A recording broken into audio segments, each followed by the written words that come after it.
नमस्कार दोस्तों, आज मैं आपको धर्मराज जी और मछुआरे की कहानी सुनाने जा रही हूँ। एक समय की बात है, एक गांव था। वहाँ पर एक गरीब मछुआरा व उसकी पत्नी साथ रहते थे। उनका कोई औलाद नहीं था। इस कारण मछुआरा व उसकी पत्नी बड़ा ही चिंतित रहते थे।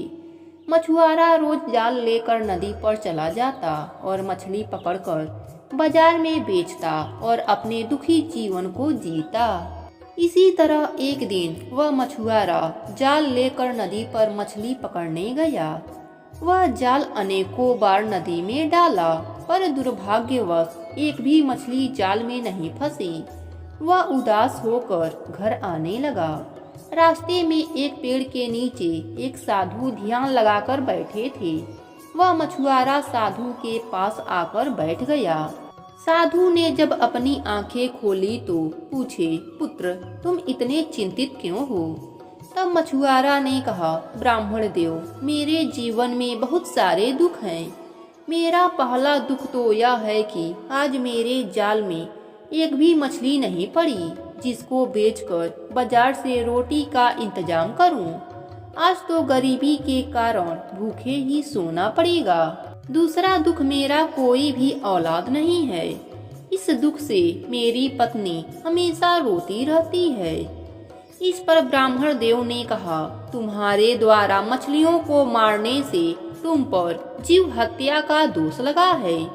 तुम्हारे पाप कर्म अधिक हो गए हैं, जिस वजह से ना तुम्हें धन प्राप्त हो पा रहा है और ना पुत्र होने का योग बन पा रहा है। धर्मराज जी हर जीव के कर्मों का लेखा जोखा करते हैं और पापियों को दंड देते हैं। यह सब बातें सुन मछुआरा घर आ गया। उसने ब्राह्मण द्वारा कही गई सारी बातें अपने पत्नी को बताई। उसकी पत्नी ने कहा, आप कल जाकर ब्राह्मण देव से इस परेशानी का उपाय पूछ लीजिए। शायद हमारी परेशानी ब्राह्मण देवता दूर कर दें।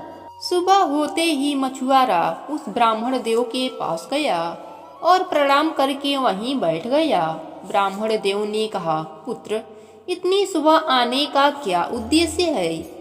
मछुआरा ने कहा, ब्राह्मण देव, मेरी जिंदगी की परेशानी दूर हो जाए, ऐसा कोई उपाय बताने का कष्ट कीजिए।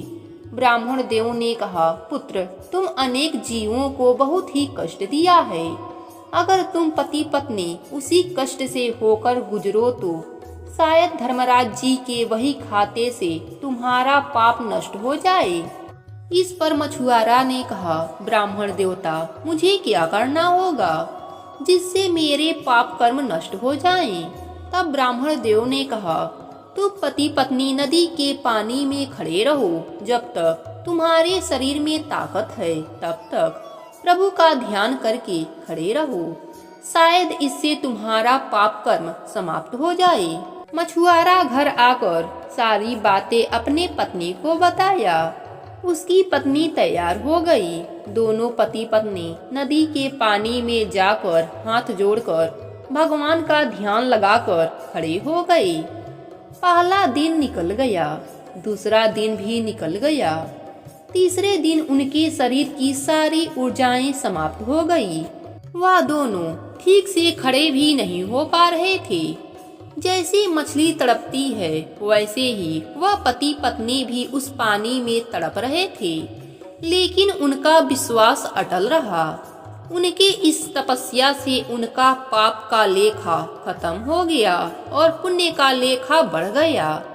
तभी चमत्कार हुआ। धर्मराज जी वहां आए और कहा, तुम्हारे तपस्या से तुम्हारे पाप कट गए हैं। अब तुम सब घर जाओ, तुम्हारी सभी इच्छा पूरा होगा। ऐसा बोलकर धर्मराज जी अंतर ध्यान हो गए। मछुआरा व उसकी पत्नी भी घर आ गए। घर आकर उन्होंने देखा उनका घर हीरे मोतियों से भर गया है। वह बहुत ही प्रसन्न हुए। उन्होंने उनको बेचकर खाने की वस्तुएं लाई, अच्छा सा मकान बनवाया, फिर एक दुकान भी रख लिया। कुछ महीने बाद उनको एक पुत्र प्राप्त हुआ। मछुआरा व उसकी पत्नी भगवान के नित्य नियम में लगे रहते थे। भगवान की कृपा से उनको यह लोक में सुख की प्राप्ति हुई और मरने के बाद भी परलोक में सुखों की प्राप्ति हुई। जय हो धर्मराज जी की।